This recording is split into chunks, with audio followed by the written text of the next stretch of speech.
Сахнаға оралған, естіп жатырмын, көріп жатырмын, өте қуаныштымын. Мен ол кісінің оралатынын білгенмін негізінде. Ешқандай таңғалыс болған жоқ.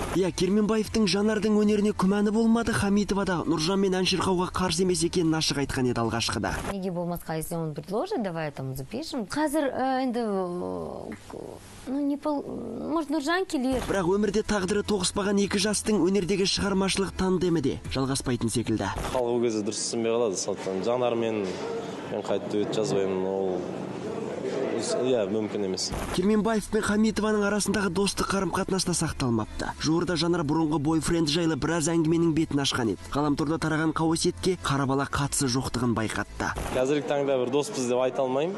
Ол кісінің не айтып жүргенін білмеймін. Өйткені ақиқат айдан анық көрініп тұрады. Қазіргі таңда ол кісімен мені араластыратын ешқандай да бір тақырып жоқ. Сондықтан мен интервьюға бармаған себебім де сол. Мен өзімнің жеке өмірім бар, өнерім бар. Ал өткен өміріндегі келеңсіздік Керменбаевтың келіншегіне кері әсерін тигізіп жатқан жоқ па? Келіншегіммен таныс емес болған кезеңдерде болған бір сондай бір таныстық, сондай бір аралас дүниелер ғой. Ол кезеңде де біз басқасы бар, пиары бар, қоспа әңгімелері бар. Оның барлығына Аллаға шүкір келіншегім сене бермейді. Сенбейді дейді. Кезіндегі томпақ қарабала бүгінде бір отбасының отағасы. Қазіргі таңда Нұржан мен Азеркенің жанұясында Мүсілім мен Омар есімді екі атқа мінер